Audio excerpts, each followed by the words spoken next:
with you. Reading from the Holy Gospel according to John. As Jesus passed by, he saw a blind man from birth.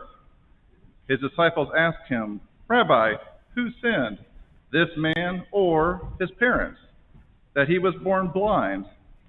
Jesus answered, "Neither he nor his parents sinned.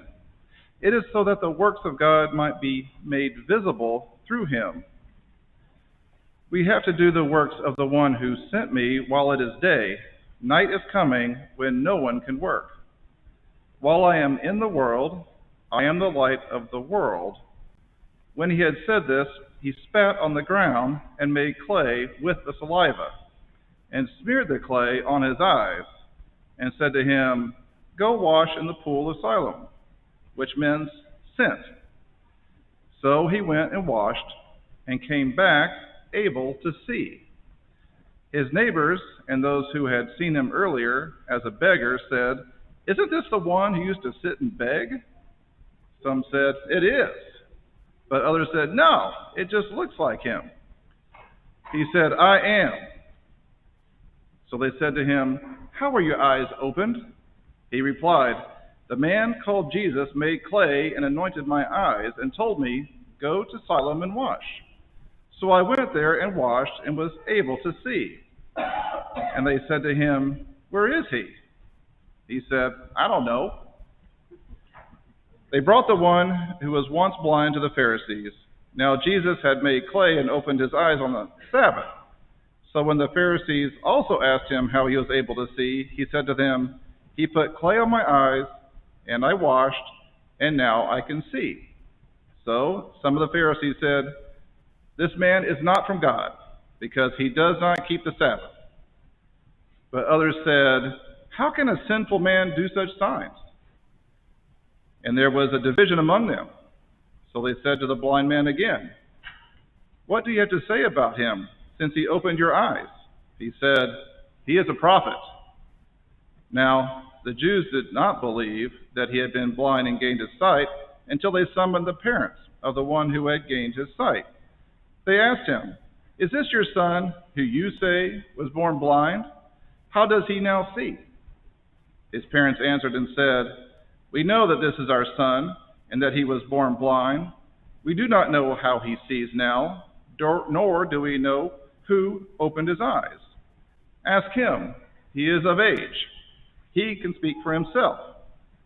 His parents said this because they were afraid of the Jews, for the Jews had already agreed that if anyone acknowledged him as the Christ, he would be expelled from the synagogue. For this reason his parents said, "He is of age. Question him." So a second time they called the man who had been blind and said to him, "Give God the praise. We know this man is a sinner." He replied, "If he is a sinner, I do not know. One thing I do know is that I was blind and now I see." So they said to him, "What did he do to you? How did he open your eyes?" He answered them, "I already told you, and you did not listen. Why do you want to hear it again? Do you not want to become his disciples too? Do you want to become his disciples too?" They ridiculed him and said, "You are that man's disciple. We are disciples of Moses. We know that God spoke to Moses, but we do not know where this one is from." The man answered and said to them, "This is what's so amazing, that you do not know where he is from, yet he opened my eyes. We know that God does not listen to sinners, but if one is devout and does his will, he listens to him. It is unheard of that anyone ever opened the eyes of a person born blind. If this man were not from God, he would not be able to do anything." They answered and said to him, "You were born totally in sin, and you are trying to teach us?" Then they threw him out. When Jesus heard that they had thrown him out, they found him and said, "Do you believe in the Son of Man?" He answered and said, "Who is he, sir, that I may believe in him?" Jesus said to him, "You have seen him, and the one speaking with you is he." He said, "I do believe, Lord." And he worshipped him.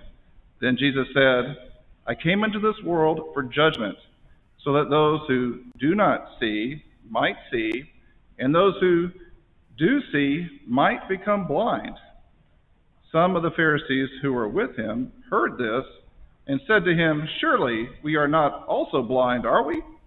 Jesus said to them, If you were blind, you would have no sin. But now you are saying, We see.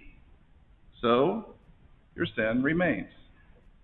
The Gospel of the Lord. Praise to you, Lord Jesus Christ.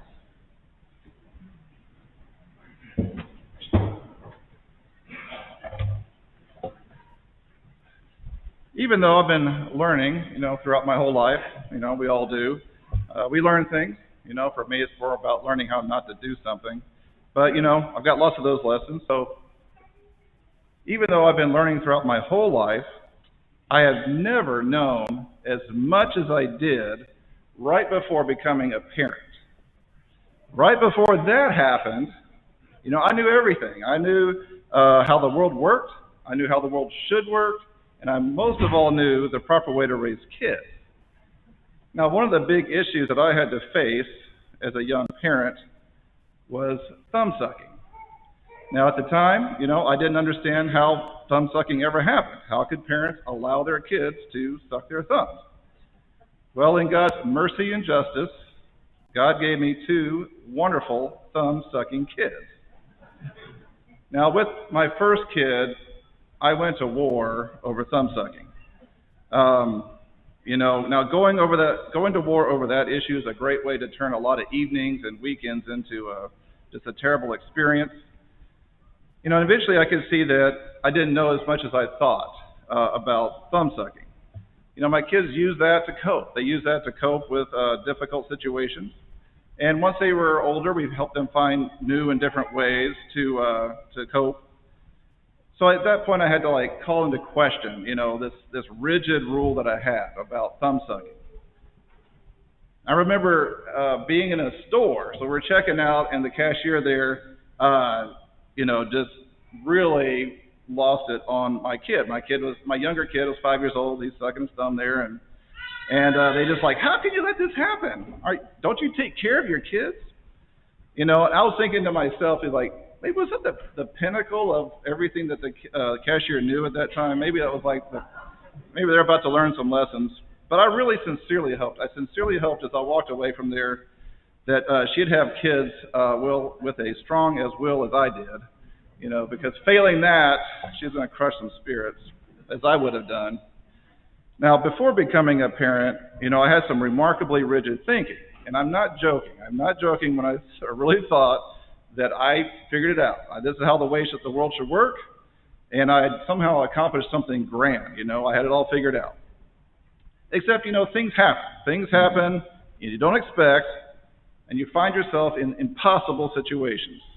Circumstances where you need to take action, but by doing that action, you cause multiple things to occur. Not just the one thing. Some of those things are good, some of the things are not so good. So you get this mixture. For example, when a kid sucks their thumb, they're making good use of a good coping mechanism, but they're sucking in germs and kind of messing up their teeth. So you got some good stuff mixed in with some bad stuff. And when a rigidly thinking dad tries to stop it, he wants to prevent illness, he wants to help the kid, but at the same time, he's messing up relationships, adding distress to the family. So you got some good stuff mixed in with some bad stuff. Rigid thinking causes all sorts of problems. And that's the battle that's played out in today's gospel reading. The Pharisees opposed Jesus. They had some remarkably rigid thinking. They get to see something astonishing. A man born blind has his eyes opened. That has never happened before this time. But, this happened on the Sabbath, where God says that man is supposed to rest. Plus, they were already vapor locked on Jesus. To them, he's a bad guy. Everything he does is bad. Rigid thinking led them astray. So Matthew goes through great trouble and massive expense to fully explain this episode. That's why I read the long version. Matthew goes on. And the things you got to understand is that written words in Jesus' day were very expensive. So Matthew goes all out. I'm sorry, this is John. John goes all out to convey that the Pharisees had all the evidence that they needed, that God had worked a powerful miracle right there. They talked with the witnesses. They talked with the parents. They asked the man himself multiple times. Still, they wanted to spin this story to say what they wanted. And it must have been very distressing for them, because even some amongst them, some of the Pharisees amongst them, had said, no, this doesn't make sense. This cannot be an evil person. But, the Pharisees had to understand that God does not validate the wicked. So if rigid thinking is a problem, does that mean that we must adopt completely flexible thinking? No. And if you spend any time looking at that issue, like anything goes spirituality, you will see that has the same problem as rigid thinking. It's the other side of the same coin. Both inhibit discernment, both lack prudence, and both disconnect you from your relationship with God. Discernment, prudence, and a relationship with God. That involves paying attention to what's going on around you and listening to the Holy Spirit. This theme meshes well with the scrutinies that we're going to celebrate, that we celebrate this time every year. And this week is the second week where we invite those coming into the church to examine themselves and prepare themselves for a special connection with God. Now, for me, I know that when I came into the church, I had to let go of a lot of rigid thinking. But through discernment, prudence, and my relationship with God, I eventually realized that Jesus is God and he gave us a church. And just like it was in the days that Jesus walked the earth, it's hard. It's hard to recognize the church for what it is. In a few moments, we're going to pray with those coming into the church. It's a time for all of us to discern our actions and those that distance us from God. The church invites us to consider how we behave like the Pharisees that rejected Jesus. In what ways are we failing to discern? In what ways are we failing to be prudent? In what ways are we failing to embrace our relationship with God? The church does this because in examining our failings, we grow in our relationship with God.